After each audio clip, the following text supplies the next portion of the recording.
¿Podemos o debemos los seres humanos jugar a ser dioses con el clima? En caso de hacerlo, ¿cuáles serían esas consecuencias? ¿Serían impredecibles? Este cambio climático es algo diferente porque está propiciado por una especie que habita la Tierra. Esto nunca había pasado antes. Las olas de calor son más intensas, más largas, más severas. Los patrones de precipitación están cambiando en todo el mundo, con sequías que se están intensificando e inundaciones que se están siendo mucho más severas en otras partes del mundo. En cuanto al nivel del mar, sabemos que está subiendo precisamente por ese deshielo que se está produciendo en las regiones polares, por ese retroceso de los glaciares. Estamos vertiendo billones de toneladas, gigatoneladas de agua dulce a los océanos, algo que también está produciendo una alteración de las corrientes oceánicas. Seguro que habéis oído hablar del efecto mariposa. El efecto mariposa nos dice que si una mariposa bate sus alas en Nueva York, puede desencadenarse un tifón al otro lado del mundo. Pues esto es lo que dice la teoría del caos, que cuando nosotros perturbamos un sistema caótico como este en nuestra atmósfera, las consecuencias pueden ser impredecibles. A esta técnica se la conoce como inyección estratosférica de aerosoles y consiste en inyectar aerosoles en nuestra estratosfera para que creen de forma artificial esa especie de espejitos y reflejen la radiación solar de vuelta al espacio para disminuir la temperatura del planeta.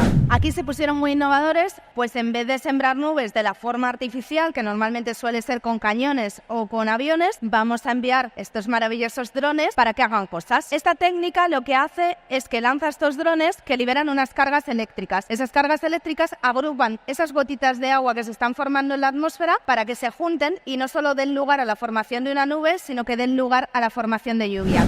Las acciones de geoingeniería podrían tener unas consecuencias muy diferentes en diferentes regiones del mundo y un impacto de efectos adversos. No tenemos ahora mismo un marco regulatorio que defina todo esto. Sabemos que está prohibido con fines bélicos, pero no está prohibido para nada más. Si todos los países se ponen a hacer estas técnicas, esto puede ser un completo caos.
Ahora sí, ya estoy aquí.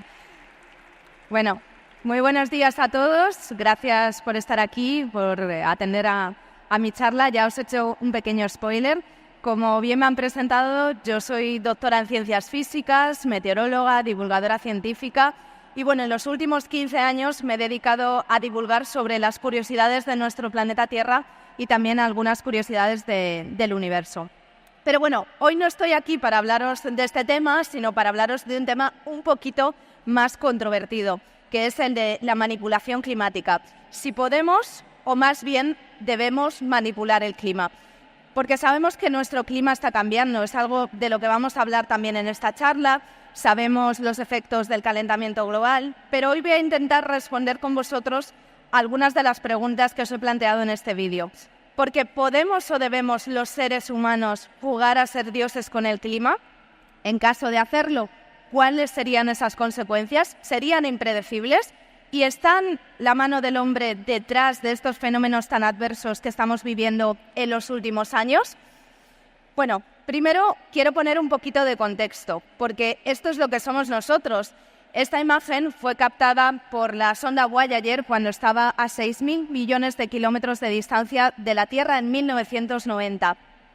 El famoso astrofísico Carl Sagan describió nuestro planeta como un punto azul pálido en medio del espacio.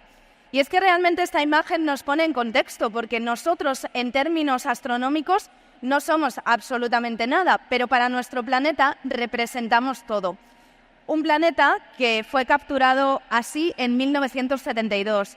Esta imagen la capturó la misión Apolo 17 y nos da una idea de la importancia de nuestro planeta. Esta imagen se llama la canica azul. Es una imagen que para muchos constituye el retrato de la Tierra. Y es una imagen que sobre todo nos da perspectiva de lo que somos para el universo. Somos frágiles, somos bellos, somos maravillosos, pero también somos peligrosos para nuestro propio planeta.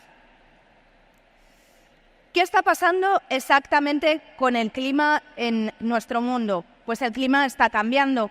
Indudablemente sabemos que nuestro planeta ha pasado por muchos cambios climáticos a lo largo de la historia. Hemos tenido periodos de calentamiento, periodos de enfriamiento, pero todos estos cambios climáticos han sido muy diferentes al que estamos viviendo hoy en día, porque todos se han producido a lo largo de miles o incluso millones de años. Hemos tenido momentos en los que la Tierra ha sido una auténtica bola de nieve, pero el cambio climático que estamos viviendo ahora mismo se ha producido en un corto periodo de tiempo, únicamente en unos siglos, en comparación con esos cambios climáticos que han acontecido durante millones de años. Además, este cambio climático es algo diferente porque está propiciado por una especie que habita la Tierra. Esto nunca había pasado antes. En este caso, la responsabilidad es nuestra. Está demostrado que el ser humano ha influido notablemente en este aumento de la temperatura media de nuestro planeta. Y es que nos tenemos que remontar a principios del siglo XIX. En ese momento, el ser humano empezó a emitir ingentes cantidades de gases de efecto invernadero a la atmósfera. Comenzaba la revolución industrial, llegó una nueva forma de energía, el carbón mineral, y empezamos a quemarlo. Al quemar este combustible fósil, empezamos a emitir gases de efecto invernadero, principalmente el dióxido de carbono, que seguro que sabéis que es uno de los principales gases que contribuyen al calentamiento global. En ese momento, la verdad es que poco se conocía de los efectos que iba a tener.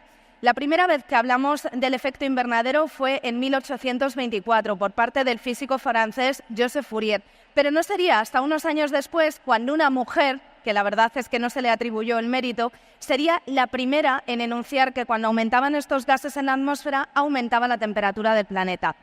Esta mujer, Eunice Wood, fue la primera en determinar esto y gracias a ella sabemos que hoy en día nuestro planeta se calienta porque tenemos un exceso de gases de efecto invernadero en la atmósfera. Como recordatorio, el efecto invernadero es bueno para el planeta en un equilibrio, es decir, los gases que tenemos, si están en una concentración adecuada, retienen el calor de forma eficiente para que la vida se desarrolle tal y como la conocemos. Voy a hacer un recordatorio y es que el efecto invernadero funciona de la siguiente manera. El Sol emite radiación, llega a la superficie de la Tierra, parte de esta radiación es absorbida por la Tierra y parte es emitida en forma de radiación infrarroja, en forma de calor, que es de nuevo absorbida por nuestra atmósfera, por esos gases de efecto invernadero. Todo esto funciona fenomenal si esos gases están en una concentración adecuada. Si no existieran, la temperatura de nuestro planeta sería de 18 grados bajo cero en vez de los 15 grados de media que tenemos en la actualidad. El problema es que hemos incrementado esos gases a pasos agigantados y ahora retienen mucho más calor que antes y por lo tanto la temperatura del planeta está aumentando. Después de esa revolución industrial llegamos al siglo XX y un científico, Charles Keeling, empezó a tomar las mediciones de dióxido de carbono en el observatorio de Mauna Loa, en Hawái. Lo hizo aquí porque está a mucha altitud, el aire está claramente mezclado, es homogéneo, no tiene perturbaciones y estas medidas se podían hacer con gran precisión. Charles Keeling dedicó prácticamente toda su vida a tomar las mediciones de dióxido de carbono en este lugar. Tan perseverante fue que tomaba los datos cada 3 horas, de día y de noche durante 5 décadas e incluso en el parto de su mujer se salió de la sala de partos, del paritorio, para tomar las medidas. Así que si vosotros creéis que sois perseverantes en vuestro trabajo, yo creo que a Charles Keeling no le supera a nadie. Pero gracias a él y al trabajo que continuó su hijo, porque murió hace unos años, tenemos una de las curvas más representativas de toda la ciencia, la curva de Keeling, que nos describe cómo el dióxido de carbono ha ido aumentando especialmente en las últimas décadas. Gracias también al trabajo exhaustivo de muchos otros científicos, hemos podido reconstruir el clima de los últimos 800.000 años de forma extremadamente precisa. ¿Cómo? A partir de los testigos de hielo de la Antártida y Groenlandia. A partir de esos testigos de hielo se analizan las burbujitas de aire que hay en su interior y se puede reconstruir los niveles de dióxido de carbono de los últimos cientos a miles de años. Como podéis ver, no se han encontrado concentraciones similares de dióxido de carbono, al menos en los últimos 800.000 años. Y de hecho, para encontrar concentraciones parecidas nos tenemos que remontar a hace 3 millones de años. Es decir, que estamos viviendo un cambio climático sin precedentes por la velocidad, por las causas y por las altas concentraciones de gases de efecto invernadero que estamos teniendo. Esta es una de las gráficas también más representativas que nos da una visión de realmente lo que está pasando, cómo esas temperaturas se han ido incrementando, cómo estas anomalías eran negativas, eran frías a lo largo de los 2 siglos pasados y ahora se han vuelto positivas y están aumentando. Los últimos años están siendo cada vez más calurosos, no hace falta que yo os lo diga, lo estáis experimentando en vuestras carnes. Estamos en España, un país altamente vulnerable al cambio climático y el calor cada vez se deja sentir con más fuerza. Así que, ¿qué efectos estamos sintiendo y por qué queremos modificar el clima para evitar sentir estos efectos? Pues algunos de los efectos que estamos sintiendo los vais a poder ver aquí. Estamos viviendo años extremadamente cálidos. De hecho, los 8 años más cálidos se han dado en este siglo. Ya estamos 1,2 grados por encima de los niveles preindustriales. Esto quiere decir que nos acercamos peligrosamente a ese límite que está fijado en 1,5 grados. No deberíamos pasar de ese valor para evitar tener consecuencias más graves en nuestro planeta. 2023, el año pasado, a mí no se me ha olvidado, ni el anterior tampoco, años extremadamente cálidos. De hecho, 2023, el año más cálido desde que tenemos registros. Las olas de calor son más intensas, más largas, más severas. Los patrones de precipitación están cambiando en todo el mundo, con sequías que se están intensificando e inundaciones que se están siendo mucho más severas en otras partes del mundo. Cada década desaparece un 13% del hielo del Ártico marino y cada año sufrimos ese deshielo de las regiones polares y ese retroceso de los glaciares. Importante que si las emisiones continúan aumentando descontroladamente, el Ártico podría quedarse sin hielo en el verano de 2040, que está a la vuelta de la esquina. En cuanto al nivel del mar, sabemos que está subiendo precisamente por ese deshielo que se está produciendo en las regiones polares, por ese retroceso de los glaciares. Estamos vertiendo billones de toneladas, gigatoneladas de agua dulce a los océanos, algo que también está produciendo una alteración de las corrientes oceánicas. Los glaciares están retrocediendo y, por supuesto, hay otros fenómenos colaterales que se están produciendo en un entorno mucho más cálido y más seco, como pueden ser los incendios, que cada vez son más graves. Y aquí en España, pues evidentemente también lo conocemos porque en los últimos años la verdad que hemos registrado unos incendios bastante importantes.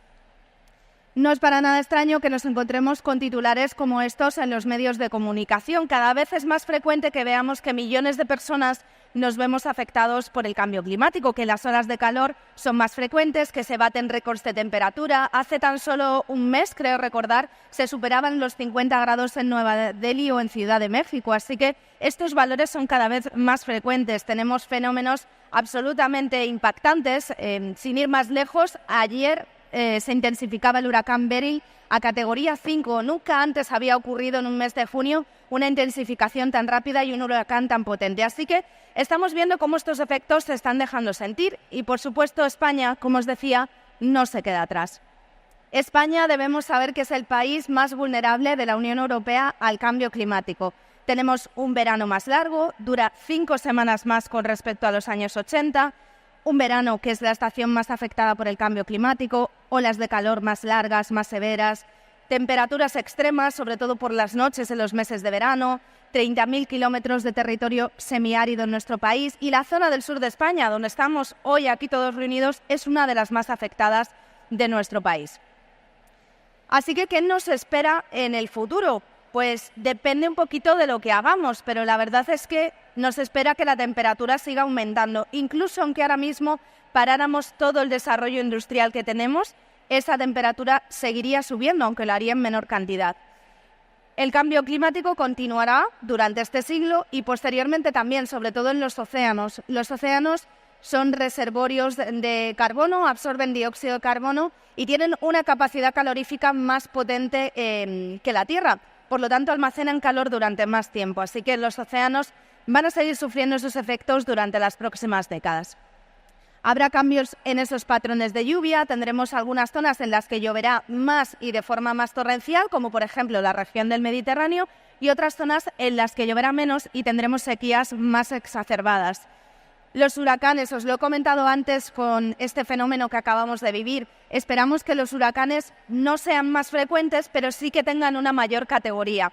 Cuanta mayor categoría tiene un huracán, más devastador es su impacto porque los vientos son más potentes y las lluvias asociadas a ellos también. Esperamos que los huracanes se incrementen en categoría 4 y 5 en las próximas décadas y de hecho ya han empezado a hacerlo. Importante la región ártica, que nos queda muy lejos. Muchas veces pensamos en el Ártico y realmente lo vemos a tantos miles de kilómetros de distancia que pensamos que no nos afecta, pero todo lo que se produce allí tiene una repercusión en la vida de todos nosotros, con el aumento del nivel del mar, el cambio en los patrones atmosféricos o el cambio en las corrientes oceánicas. Así que estos son los efectos globales que esperamos. En España, como os he mencionado antes, habrá otros efectos, con unas danas que pueden ser cada vez más frecuentes y con unas lluvias torrenciales más intensas, sobre todo en el área mediterránea, con esas olas de calor más largas, con momentos del año en que vamos a superar más fácilmente los 35 grados en ciudades como puede ser Madrid y Barcelona, y viviremos también riesgo de inundaciones, sobre todo en las ciudades costeras. Así que, ante esta situación, nos podemos preguntar, ¿qué hacemos para solucionarlo? Bueno, yo hoy no vengo a hablaros precisamente de las soluciones que se están implementando a nivel internacional. Sabemos que en 2015 se firmó el Acuerdo de París, un acuerdo en el que más de 195 países se comprometieron a firmar la reducción y eliminación progresiva de los combustibles fósiles. En la última cumbre del cambio climático, celebrada paradójicamente en Emiratos Árabes Unidos, se llegó a la conclusión de que evidentemente había que cortar las emisiones de raíz porque estaban provocando graves daños y lo iban a provocar de cara al futuro. Pero como digo, el enfoque de mi charla no es precisamente este, que bueno, luego os hablaré también de esos desafíos éticos que plantea lo que os voy a contar a continuación, sino que va más allá. Y es que con todo el desarrollo tecnológico, con toda la innovación que tenemos, están surgiendo nuevos proyectos para intentar modificar el clima de forma artificial. ¿Por qué? Porque queremos cambiar el clima a nuestro antojo, por un lado, para mitigar esos efectos colaterales del calentamiento global y, por otro lado, para mitigar directamente la entrada de la radiación solar y disminuir la temperatura de nuestro planeta. Es así como nace la geoingeniería o la modificación climática. ¿Qué es exactamente esto de la modificación del clima? Pues básicamente la modificación artificial del clima son una serie de técnicas que se introducen y tecnologías para alterar aposta, intencionalmente, las condiciones atmosféricas y meteorológicas con unos fines muy específicos. ¿Cuál es el objetivo de esto? Bueno, pues podemos usarlo de diferentes maneras y ahora os voy a ir contando cada una de esas técnicas. La primera es porque queremos aumentar la lluvia. Hay zonas del planeta extremadamente secas que están viviendo unas sequías muy prolongadas, no hay disponibilidad de agua, así que se están creando proyectos para sembrar nubes y producir una lluvia artificial. Para disipar la niebla, por ejemplo, con unos fines muy locales en los aeropuertos, en zonas muy regionales donde no nos interesa que haya mala visibilidad. Para reducir el granizo, con fines agrícolas. El granizo daña las cosechas y en muchos casos se está intentando reducir ese granizo para evitar estos daños. Se ha intentado reducir la intensidad de los huracanes. Esto ya os adelanto que no se ha conseguido a día de hoy. De momento no hemos podido apaciguarlos, pero hay muchas investigaciones en marcha. Y por último, para combatir de forma radical el cambio climático global. Así que voy a empezar con una de las más famosas, que es la siembra de nubes, también muy controvertida. ¿En qué consiste la siembra de nubes? Pues la siembra de nubes consiste en introducir unas sustancias artificiales, químicas, en nuestra atmósfera para que se propicie la formación de gotitas de agua o de hielo y generar nubes y después precipitación. Para que podamos entender cómo funciona esto, debemos saber cómo funciona el mecanismo natural de producción de lluvia. En la atmósfera normalmente tenemos una especie de semillitas que se llaman núcleos de condensación, que pueden ser aerosoles, partículas de polvo, partículas en suspensión. Estas semillitas lo que hacen es sentar las bases para que el vapor de agua, la humedad que todos tenemos alrededor, se condense alrededor de estas partículas y dé lugar a la formación de gotas de agua. Una vez se forman esas gotitas de agua, empieza a formarse la nube y cuando hay una cantidad suficiente de gotitas de agua, estas precipitan y dan lugar a la lluvia. ¿Qué se hace con la siembra de nubes? Pues crear de forma artificial esas partículas, esos núcleos de condensación para que se produzca una precipitación artificial. ¿Cómo se hace? Pues se inyecta yoduro de plata en la atmósfera para simular esas particulitas y que empiece a gestarse la nube. Una vez se gesta esa nube, se produce una precipitación artificial y se generan las lluvias. Pero la verdad es que esto nos puede parecer súper innovador, pero no es nada nuevo. De hecho, se empezó a analizar a mediados del siglo pasado. 2 científicos que trabajaban en la General Electric empezaron a hacer pruebas con hielo seco y se descubrieron que ese hielo seco podía actuar de núcleo de condensación para formar esas gotitas y formar las nubes. Uno de esos científicos, unos años después, se dio cuenta de que el yoduro de plata, que era más fácil de conseguir y más económico, podía hacer la misma función, así que empezaron a investigar en ello. ¿Qué pasa? Que todos los organismos internacionales y sobre todo las agencias militares se dieron cuenta de esto y empezaron a desarrollar investigación. De hecho, la siembra de nubes es especialmente famosa por haber sido la base de un proyecto llamado el Proyecto Popeye para sembrar nubes de forma artificial en la guerra de Vietnam por parte de Estados Unidos. ¿Qué es lo que se pretendía en este Proyecto Popeye? Bueno, pues lo que se pretendía era sembrar nubes, crear una precipitación artificial extrema para alargar la temporada de los monzones en Vietnam y así, en la zona de Ho Chi Minh, inundar los caminos que transitaba la Vietcong para impedir ese tránsito de armas, de suministros e intentar ganar la guerra. ¿Funcionó? Funcionó. Crearon entre un 35 y un 45% más de precipitación. Pero bueno, ya sabéis que de poco les sirvió porque realmente no ganaron la guerra. Pero bueno, esto sí que sirvió para sentar las bases de un convenio internacional en el que se prohíbe terminantemente usar la siembra de nubes con fines bélicos y hostiles. Se firmó en 1976 y entró en vigor 2 años antes. Así que, en teoría, ningún país puede utilizar la siembra de nubes con fines hostiles. ¿Pero lo pueden utilizar para otras cosas? Pues sí, y de hecho lo están haciendo. Hay muchísimos países que utilizan la siembra de nubes. Emiratos Árabes, Israel, China, Estados Unidos. Pero China es uno de los países pioneros a la hora de sembrar nubes y precipitación. Lo ha hecho en el pasado. De hecho, en los Juegos Olímpicos de 2008, China sembró nubes unos días antes de la ceremonia inaugural de los Juegos Olímpicos para asegurarse un tiempo estable y cielo despejado. ¿Cómo hizo esto? Aprovechó la humedad disponible que había unos días antes y que iba a dar lugar a la precipitación unos días después para generar unas lluvias artificiales unos días antes y asegurarse ese cielo despejado en esta ceremonia inaugural. Unos añitos después, en 2011, sembró nubes de nuevo y se produjo una nevada que directamente se le fue de las manos, porque fue una nevada histórica que duró 11 horas. Esto nos da un poquito la idea del peligro que supone también hacer este tipo de prácticas. Pero ahora mismo lo más arriesgado es que China tiene un proyecto sin precedentes, porque hasta ahora la siembra de nubes siempre se ha utilizado de forma muy local. Pero China quiere hacer llover en una gran parte de su territorio. Imaginaros un territorio que sea del tamaño 3 veces México. Pues eso es lo que quiere hacer ahora mismo China, sembrar nubes en esa gran parte del territorio para producir de forma artificial esas precipitaciones y alimentar sus embalses, su agricultura y abastecer a toda su población. Claro, esto ha suscitado la preocupación de los países vecinos. La India, por ejemplo, se pregunta, si China siembra todas estas nubes, ¿me va a robar la lluvia a mí? Bueno, la verdad es que los meteorólogos no tenemos una respuesta 100% certera para esto, pero sí sabemos cómo funciona la atmósfera. Este es Edward Lorenz. Edward Lorenz es el padre de la teoría del caos.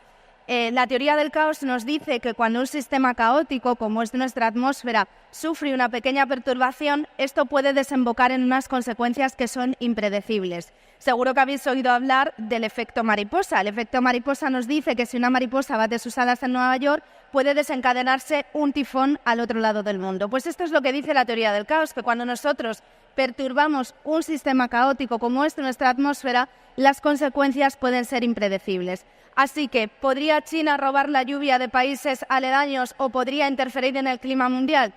Pues posiblemente sí, porque todo lo que se produce en temas de modificación ambiental y más de forma artificial resulta en unas consecuencias que realmente nosotros no podemos predecir. Ahora mismo, además de estos países, para no culpabilizar solo a China, existen más de 50 países que están desarrollando estas técnicas de modificación climática, entre ellas la siembra de nubes. Y de hecho, lo he mencionado antes, Emiratos Árabes Unidos es uno de los más famosos y también más controvertidos. Emiratos Árabes está en medio del desierto, es una ciudad totalmente insostenible, apenas llueve allí, unos 100 milímetros al año, pero están invirtiendo muchísimo dinero, barbaridades, para intentar sembrar nubes de forma artificial y crear esa precipitación que tanto necesitan para mantener ese ecosistema que han creado allí. Han invertido 15 millones de euros en estos proyectos, 9 proyectos, 8 de los cuales han sembrado nubes de la forma que os acabo de explicar, pero uno de ellos es diferente y es este. Aquí se pusieron muy innovadores y dijeron, pues en vez de sembrar nubes de la forma artificial, que normalmente suele ser con cañones o con aviones, vamos a enviar estos maravillosos drones para que hagan cosas. ¿Qué cosas hacen? Bueno, pues esta técnica lo que hace es que lanza estos drones que liberan unas cargas eléctricas. Esas cargas eléctricas agrupan esas gotitas de agua que se están formando en la atmósfera para que se junten y no solo den lugar a la formación de una nube, sino que den lugar a la formación de lluvia.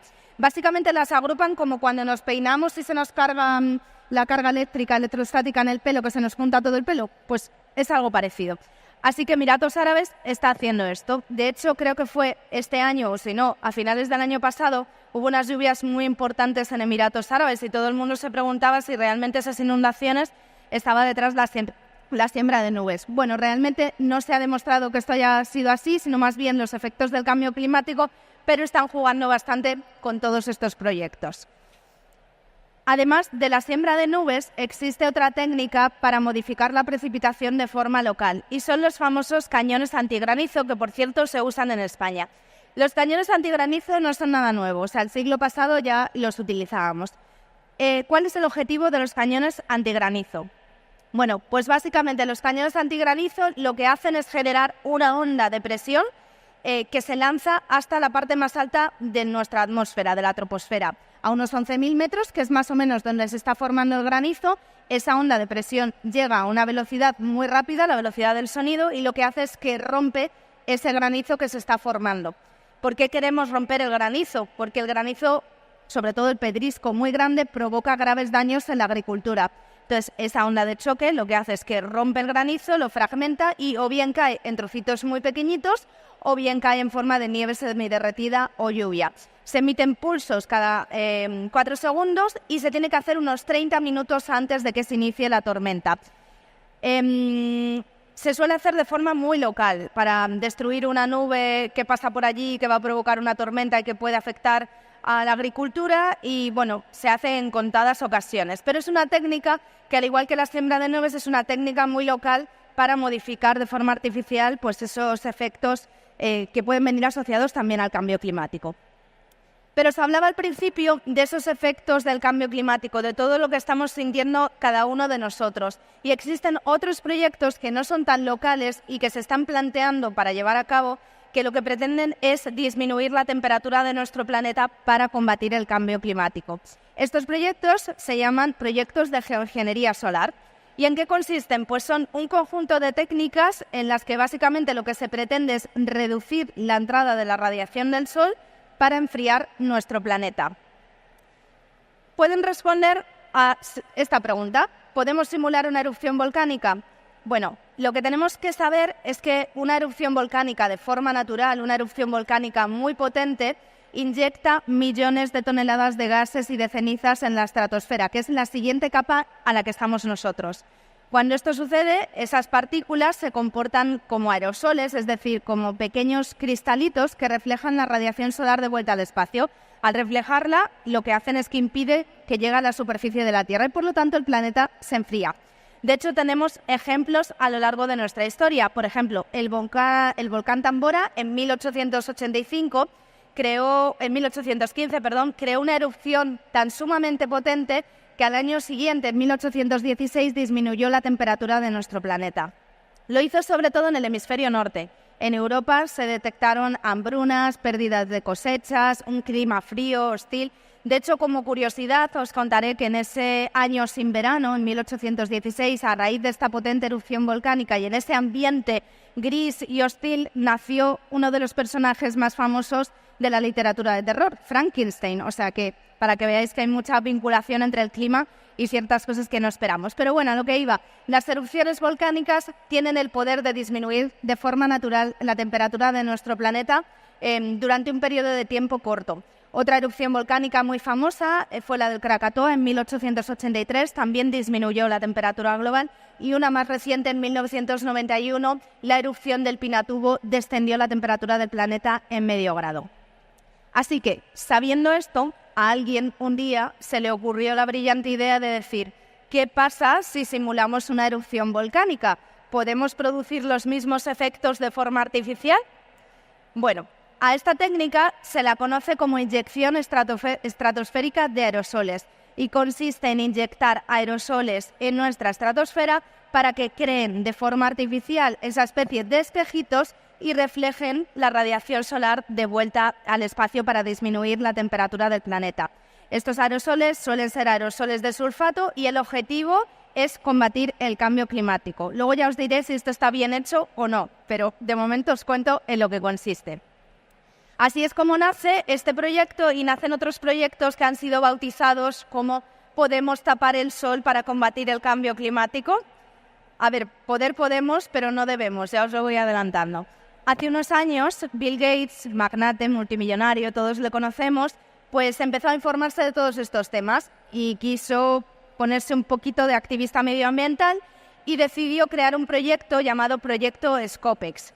Este proyecto básicamente consiste en esa inyección artificial de aerosoles en la atmósfera. ¿Qué pasa? Que Bill Gates no quiso hacerlo sobre Estados Unidos. Bill Gates quiso lanzar estos globos sondas cargados de millones de toneladas de carbonato cálcico desde una estación en el norte de Suecia. Un grupo de activistas y un grupo de indígenas de allí, lógicamente, pues no querían vivir en una zona donde se iban a lanzar estas sustancias con el riesgo, quién sabe qué, de que pudiera tener unos efectos adversos en la salud. Así que el gobierno de Suecia paralizó este proyecto Scopex y nunca pudo llevarse a cabo. Pero bueno, la idea continúa y la idea está ahí, y desde luego que están surgiendo más proyectos.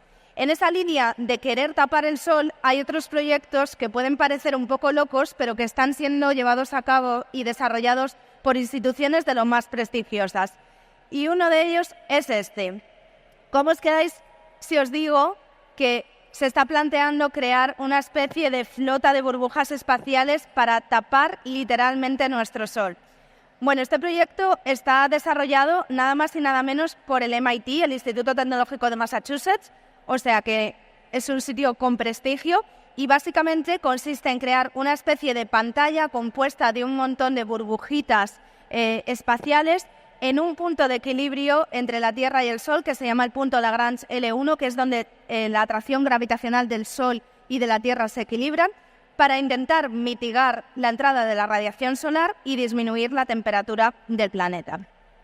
Estas burbujas espaciales estarían hechas con una membrana muy finita, algo que también facilitaría su desecho en el espacio, y la verdad es que todavía no se ha llevado a cabo, pero sí que se están haciendo algunas pruebas. Ya se ha hinchado una de estas burbujas en el espacio, han visto que todo funcionaba ok y están viendo qué pasos seguir. La verdad es que esto tiene bastantes riesgos, como os podéis imaginar, porque todo lo que hacemos en la Tierra contamina, pero lo que hacemos en el espacio también. Tenemos muchísima basura espacial orbitando alrededor de la Tierra. De hecho, no sé si habéis visto que en la Estación Espacial Internacional hace unos días 2 astronautas se han tenido que refugiar por los restos de un satélite ruso que les iba a impactar, así que hay muchos riesgos con esa basura espacial, no solo para nuestros astronautas, sino para todas las telecomunicaciones y básicamente para la salud de nuestro clima espacial, así que esto podría ser un gran riesgo. Un gran riesgo que también podría ser esto, porque también existe este proyecto que suena también totalmente descabellado, pero existe y tiene muchísima financiación. ¿Qué hacemos o cómo podemos crear una sombrilla espacial para bajar la temperatura de nuestro planeta? Existe y se está desarrollando y es algo así. Esta imagen la he generado con inteligencia artificial porque no tenemos ninguna foto de esto, pero lo que se pretende es crear una sombrilla hecha de muchas velas solares de 2,5 millones de kilómetros cuadrados, plantarla en medio del espacio con el objetivo, pues como hace una sombrilla, de mitigar la entrada de la radiación solar. De nuevo, esto tiene muchos riesgos porque debemos saber que la Tierra es bombardeada cada pocos minutos por partículas muy pequeñitas procedentes del espacio. Lo que pasa es que no llegan hasta nosotros porque se desintegran antes. Pero si tenemos una vela enorme, una especie de pantalla o esa sombrilla en el espacio, los riesgos son mucho más grandes. Esas partículas podrían romperla con una serie de efectos tanto para la basura espacial como para todos los que habitamos la Tierra. Así que tampoco es buena idea. Esta pregunta creo que básicamente ya la podemos contestar todos. ¿Es la geoingeniería solar una solución al cambio climático? Pues la verdad es que no lo es. No lo es por muchos motivos. Porque la geoingeniería solar no absorbe los gases de efecto invernadero ni invierte la trayectoria que estamos experimentando. Es como una especie de parche que pondríamos temporalmente para poder descender esas emisiones. Claro, con esto corremos un riesgo muy importante porque si hacemos alguno de estos proyectos y tiene éxito, entonces a lo mejor las grandes potencias deciden no hacer nada, porque si ya funciona esto, ¿para qué vamos a dejar de emitir? ¿Para qué vamos a cambiar nuestro modelo de consumo? ¿O para qué vamos a dejar la industria? Y luego, por supuesto, por esas consecuencias impredecibles. Aquí se abre una caja de Pandora enorme en la que no sabemos cuáles van a ser las consecuencias a posteriori. Existen otras técnicas que ya no van enfocadas a tapar el sol, pero sí que pretenden modificar el clima y descender esta temperatura de nuestro planeta. Os voy a comentar solo algunas de ellas. La primera es la de blanquear las nubes. A ver, aquí hay un concepto en física que se llama albedo. El albedo es la capacidad que tiene una superficie de reflejar la radiación solar. Cuanto más blanco, más reflejamos la radiación del sol, cuanto más negro, más lo absorbe. Si habéis ido a esquiar, lo sabréis, la luz del sol se refleja en la nieve y nos quemamos más en la nieve por este motivo. Pues lo que se pretende es blanquear más las nubes para que sean más blancas, haya más cobertura, se refleje más radiación solar de vuelta al espacio y por lo tanto entre menos radiación y disminuya la temperatura del planeta.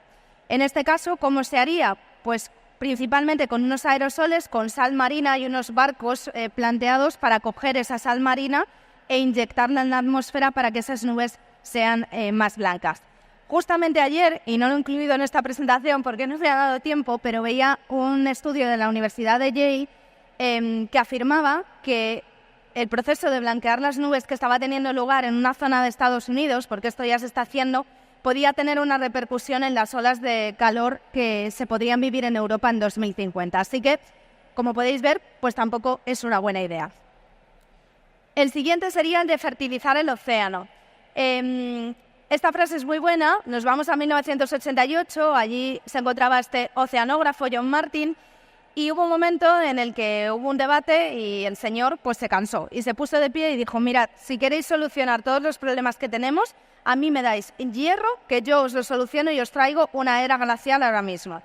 ¿Por qué decía esto John Martin? Porque básicamente hay zonas en el océano en las que escasean los nutrientes, como puede ser, por ejemplo, el hierro. El hierro es un nutriente fundamental, junto con el fósforo o el nitrógeno, para que prolifere el fitoplancton. Y el fitoplancton es uno de los principales contribuyentes a absorber el dióxido de carbono, así que es clave en la lucha contra el cambio climático. Así que este proyecto que plantea, pues fertilizar el océano para generar una mayor producción de fitoplancton, porque al haber más hierro, más se alimentan y más crecen, y que se absorba más dióxido de carbono.